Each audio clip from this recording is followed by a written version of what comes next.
샬롬, 새가족교육 12주차 그리스도인은 어떻게 살아야 하는가에 대해 함께 나누길 소망합니다. 새신자가 교회에 등록을 하고 목사님의 첫 신방을 받은 후에 궁금해하는 물음입니다. 교회에 등록을 하고 새신자 신방을 받았습니다. 목사님께서 오셔서 저희 집에서 예배를 드리니 기분이 대단히 좋았습니다. 이제 온전히 그리스도인이 되는구나 하는 마음도 들고 잘 믿어보자 하는 새로운 결심도 해봅니다. 그런데 어제 목사님께서 이제 이 집은 온전히 예수만 섬기는 집입니다 라고 하시면서 교패를 달아주고 가셨습니다. 문에 교패를 붙이고 나니 더욱 예수님을 믿는 사람답게 살아야 할 것 같은데 그리스도인이 된 우리는 어떻게 살아야 합니까? 가르쳐 주세요. 그리스도인은 누구입니까? 그리스도인은 예수 그리스도를 믿는 믿음 안에서 사는 사람들입니다. 믿음 안에서 산다는 말은 믿음의 행위를 실천하며 사는 삶을 말합니다. 사도 바울의 고백과 같이 옛 삶을 벗어버리고 내 안에 살아계신 그리스도를 쫓아 새로운 삶을 사는 것이 곧 믿음 안에서 사는 삶입니다. 성경은 너희는 그리스도의 피로 깨끗함을 받은 자들이다. 그러므로 세상과 구별되라. 내가 거룩한 것 같이 너희도 거룩하라는 메시지를 끊임없이 들려주고 있습니다. 그리스도인의 참된 믿음은 행함으로 온전케 되는 믿음인 것입니다. 두 번째로 그리스도인은 하나님의 영광을 위해 사는 자들입니다. 그리스도인이든 비그리스도인이든 살아가는 일상사의 모습은 비슷합니다. 그러나 그 목적이 다릅니다. 먹든지 마시든지 무엇을 하든지 하나님의 영광을 위하여 사는 것이 곧 그리스도인의 삶의 목적입니다. 하나님의 영광을 위하여 사는 것이 무엇입니까? 간단합니다. 먹든지 마시든지 무엇을 하든지 그래 예수 믿는 사람은 뭔가 달라도 다르구만 하는 이야기를 세상으로부터 듣는 것입니다. 세 번째, 그리스도인은 성령님의 능력으로 즐겁게 사는 소망을 가진 사람들입니다. 그리스도인은 현실적인 어려움을 당할지라도 하늘나라의 소망을 가지고 기쁘게 즐겁게 살아가는 사람들입니다. 모든 사람이 다 즐겁고 기쁘게 살기를 원하지만 그렇게 살지 못하는 것이 우리 인생입니다.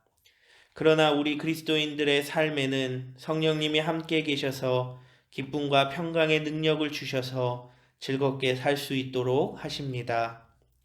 예수께서 제자들에게 너희는 근심하지 말라고 하시며 내가 너희를 고와 같이 버려두지 아니하시고 너희에게로 오리라고 약속하셨고 성령님을 보내사 그리스도인을 믿는 모든 사람들에게 그리스도의 평안을 주시겠다라고 약속하셨습니다. 제자들은 이것을 믿고 성령님의 능력으로 담대히 세상을 살았고 승리했습니다. 그리스도인이라는 명칭은 사도행전에서 안디옥 교회 교인들에게 처음으로 붙여졌던 이름입니다. 예수 그리스도를 믿는 사람들 또는 예수 그리스도에 속한 사람들이라는 뜻입니다. 그리스도인이란 말은 세상 사람들과는 다르게 사는 사람을 뜻합니다.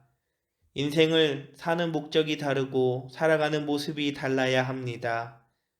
우리를 향하신 하나님의 뜻을 행하고 우리의 삶을 통하여 하나님께 영광 돌리는 삶을 살아가야 합니다. 이런 면에서 우리 그리스도인들은 성도, 거룩한 무리라고 부르기도 합니다. 성령님께서는 성도의 삶에 함께 해주셔서 기쁨과 평강의 삶을 살아가게 하시고 성도들의 삶을 능력 있는 삶을 살 수 있도록 도와주십니다. 그리스도인이란 예수 그리스도를 믿고 그의 뜻을 따라 살려고 노력하며 애쓰는 사람들입니다. 이러한 의미에서 그리스도인은 예수를 닮은 자 혹은 작은 예수라 불려지기도 합니다. 두 번째로 그리스도인들의 가정생활은 어떠해야 합니까? 이 사회의 가장 작은 기초 공동체는 가정입니다. 집은 있으나 가정은 사라져 간다라고 말합니다. 이는 현대 가정의 위기를 일컫는 말입니다. 사람이 태어나서 가장 먼저 공동체를 이루고 살아가는 것이 가정입니다. 교회, 사회, 국가, 그 어떤 공동체라도 가정이라는 기초 공동체 위에 세워져 있습니다. 가정의 위기가 오고 흔들리면 당연히 모든 공동체의 위기가 오기 마련입니다. 어떻게 하면 가정을 단순히 먹고 자는 하우스에서 즐거운 곳에서 날 오라 하여도 내 작은 집, 내 집뿐이라네. 꽃 피우고 우는 집, 내 집뿐이리라고 페인이 노래한 홈, 홈, 스윗 홈의 가사처럼 우리의 가정을 그렇게 만들 수 있을까요? 가정을 만들고 세우신 분은 하나님이십니다. 기독교는 가정을 대단히 중요시하는 종교입니다. 왜냐하면 가정을 만드시고 세우시고 지키시며 가정을 가정답게 만드시는 분이 하나님이시기 때문입니다. 그러므로 하나님을 모시지 않는 가정은 마치 그 집을 모래 위에 지은 사람과 같아서 비 오고 바람 부는 위기 상황이 되면 무너질 수밖에 없지만 하나님을 모시고 믿음의 반석 위에 세운 집은 결코 무너지지 않습니다. 하나님께서 세우시고 지키시는 가정이기 때문입니다. 세 번째로 하나님께서 허락하신 바람직한 배우자는 서로 돕는 배필입니다. 아담이 혼자 있는 것이 좋지 못하여 하와를 있게 하셔서 가정을 이루게 하셨다고 했습니다. 갈빗대로 하와를 만드시고 돕는 배필로 허락하셨다고 하니 성경에 그 표현이 재미있습니다. 이 표현을 매튜 헨리는 혼자로서 부족하니 서로 도우며 부족을 메꾸고 살아가라는 것이 돕는 배필의 의미요. 서로 지배당하지도 말고 지배하지도 말며 사랑하며 살아가라고 여자를 머리뼈나 다리뼈가 아닌 가슴뼈로 만드셨다고 해석했습니다. 참으로 아멘인 말씀입니다.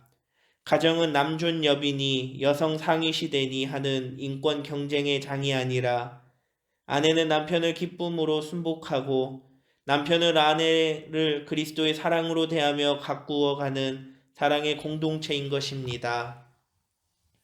네 번째로 자녀는 모든 일에 있어 부모에게 순종해야 합니다. 자녀가 부모에게 효도하는 가장 좋은 방법은 부모의 뜻과 가르침에 순종하는 것입니다. 십계명에 있어서 인간과 인간 사이에 행하고 살아야 할 제일 되는 계명이 부모를 공경하는 것이라고 했습니다. 이삭은 번제물로 바쳐져 죽어가는 순간에도 아버지 아브라함에게 순종하는 모습을 보여주었습니다. 부모에게 순종함으로 효를 가르치는 기독교는 참으로 훌륭한 종교입니다. 그리고 성경은 부모에게 효도하고 순종하는 자녀에게는 땅에서도 잘되고 장수하는 축복이 임한다고 우리에게 가르치고 있습니다. 다섯 번째로 부모는 자녀를 주의 교훈과 훈계로 교육해야 합니다. 그리스도인의 가정의 자녀 교육은 하나님께서 그 부모에게 주신 막중한 책임입니다. 어릴 적부터 하나님의 말씀을 가르친 자녀는 절대로 잘못되지 않습니다. 세상으로 휩쓸려 가지 않습니다. 그래서 성경은 마땅히 행할 길을 아이에게 가르치라. 그리하면 늙어도 그것을 떠나지 아니하리라고 했습니다. 마지막 여섯 번째로 가정은 서로 화목해야 합니다. 마른 떡 한 조각은 매우 가난한 집을 상징합니다. 반대로 육선이 가득한 것은 부유한 집을 나타냅니다. 비록 가난하여 마른 떡 한 조각으로 살아도 행복하고 화목한 삶을 살아갈 수 있는 것이 그리스도인의 가정입니다. 왜냐하고요? 찬송가 305장 2절입니다. 어버이 우리를 고이시고 동기들 사랑에 뭉쳐있고 기쁨과 서름도 같이 하니 한간의 초가도 천국이라. 고마워라 임마누엘 예수만 섬기는 우리 집. 고마워라 임마누엘 복되고 즐거운 하루하루. 인간은 사회적 동물이라고 했습니다. 홀로 살아갈 수 없는 존재라는 말입니다. 하나님께서는 아담에게 돕는 배필인 하와를 허락하셔서 가정을 이루게 하시고 자녀를 선물로 주셨습니다. 가정은 가장 작은 공동체요 모든 공동체의 기초가 됩니다. 그래서 가정이 무너지면 모든 공동체가 흔들리고 무너지게 됩니다. 오늘 현대의 위기는 바로 여기에 비롯되고 있습니다. 이제 대문 문설주에 교패를 붙인 그리스도인의 가정은 예수 그리스도를 믿는 가정의 아름다움과 행복함을 가지고 살아가야 합니다. 그래서 예수를 믿지 않는 가정들에게 예수 그리스도를 믿는 가정의 아름다움과 건강함과 행복함을 보여주어야 합니다.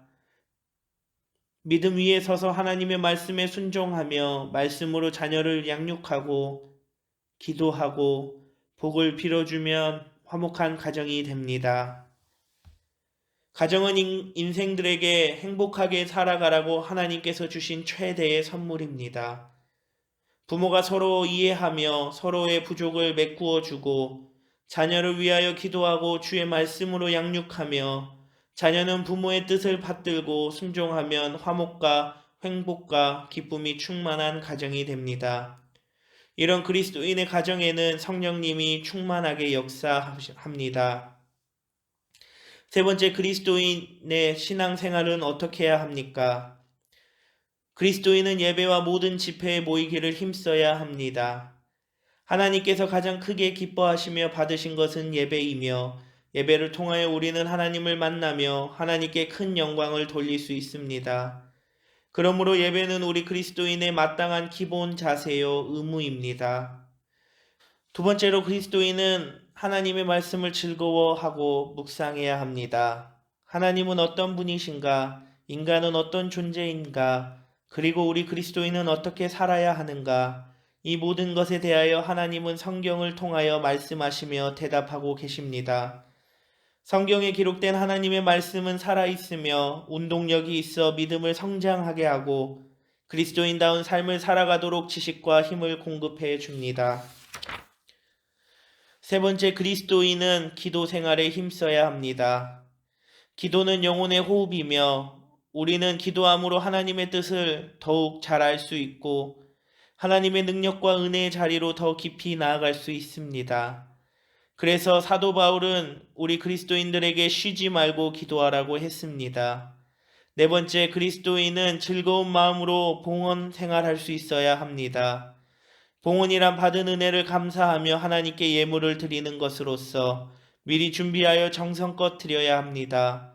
각각 그 마음에 정한 대로 할 것이요 인색함으로나 억지로 하지 말지니 하나님은 즐겨내는 자를 사랑하시느니라고 했으니 즐거운 마음으로 드릴 수 있도록 기도하며 준비하는 자세가 필요합니다.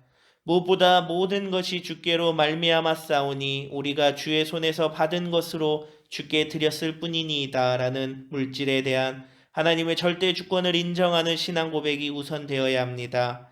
다섯 번째로 그리스도인은 빚진 마음으로 전도 생활을 해야 합니다. 우리는 예수 그리스도의 십자가의 은혜로 구원받아 하나님의 자녀가 되고 하늘나라를 유업으로 받게 되었습니다. 생각할 때마다 얼마나 감사한지 모르겠습니다. 전도는 내가 믿고 깨달은 구원의 비밀을 저들에게 전하는 것이요. 내가 먼저 맛본 구원의 자리로 저들을 초대하는 것입니다. 특별히 새신자들이 전도하면 더 많은 열매를 거둘 수 있습니다. 왜입니까? 막 전엔 찐빵처럼 따뜻한 구원의 감동이 아직 살아있기 때문이요. 오래 믿은 신자들보다는 아직 주변에 믿지 않는 사람들이 많이 있어서 전도의 기회가 많기 때문입니다. 그리스도인들에게는 유혹과 시험이 그림자처럼 끊임없이 따라다닙니다. 우리의 원수 마귀는 우리를 넘어뜨리려고 온갖 수단과 방법을 다 동원하고 있습니다. 그러나 역설적으로 이것은 우리가 하나님의 자녀가 된 증거이기도 합니다. 마귀의 유혹과 시험을 이기고 하나님의 자녀로서 온전한 그리스도인으로서의 삶을 살아가기 위해서는 하나님의 도우심과 성령님의 인도하심이 절대적으로 필요합니다. 예배와 기도 말씀 생활을 통하여 더욱 온전한 그리스도인의 삶으로 나아갈 수 있습니다. 마귀의 유혹으로부터 이길 수 있는 힘과 능력을 공급받을 수 있기 때문입니다. 전도는 이러한 변화된 아름다운 자리로 저들을 초대하는 것입니다. 그래서 전도는 구원받은 하나님의 자녀로서 온전한 그리스도인이 되어가는 가장 확실한 하나의 증거가 될 수 있습니다. 그림의 떡이라는 말이 있습니다. 앞에서 배우고 깨달은 예배, 기도, 성경, 전도, 봉사, 봉헌에 대한 모든 내용들을 배우는데 그치면 아무 소용이 없습니다. 실천하고 생활해 나갈 때 믿음이 자라고 더욱 성장한 그리스도인의 자리로 나아갈 수 있습니다. 네 번째로 세상에서 그리스도인은 어떻게 살아야 합니까? 그리스도인은 이웃을 기쁘게 하고 덕을 세워야 합니다. 자기를 기쁘게 하지 않고 이웃을 기쁘게 하는 것이 그리스도인의 삶이라고 성경은 가르치고 있습니다. 우리의 말에 나쁘다라는 단어는 나쁜이라는 이기주의적 삶에서 나온 말이며 좋다라는 단어의 조화로운에서 나온 좋은이라는 뜻에서 나온 말이기도 합니다. 즉 나쁜 사람은 나쁜이라는 삶의 자세로 살아가는 사람이요. 좋은 사람은 남과의 관계에서 조화를 이루고 살아가는 사람이라는 뜻입니다. 그리스도인은 마땅히 이웃에게 좋은 사람이 되어야 합니다. 두 번째로 그리스도인은 무슨 일을 하든 마음을 다하여야 합니다. 직업이라는 말은 영어로 vocation이라고 하는데 이는 라틴어의 복고에서 유래되었는 바 부름이라는 뜻을 가지고 있습니다. 즉 직업이란 부름받은 일터를 말합니다. 그리스도인에게 있어서 직장은 단순히 돈벌이의 장소가 아니라 하나님의 영광을 위하여 하나님께서 우리를 세상으로 파송시킨 곳입니다. 하나님의 부름받은 일터에서 우리는 무엇을 하든지 최선을 다해 즐겁게 일해야 합니다. 그래서 성경은 무슨 일을 하든지 마음을 다하여 주께 하듯 하고 사람에게 하듯 하지 말라고 말씀하십니다. 세 번째, 그리스도인은 의로움으로 나라를 영화롭게 해야 합니다. 일본의 우찌무라 간조는 기독교에는 국경이 없으나 그리스도인에게는 조국이 있다고 했습니다. 오늘의 그리스도인이 진심으로 되새겨 봐야 할 말입니다. 그러면 그리스도인들이 조국을 위해 어떻게 해야 합니까? 잠언 14장 34절은 의는 나라로 영화롭게 하고 죄는 백성을 욕되게 하느니라고 했습니다.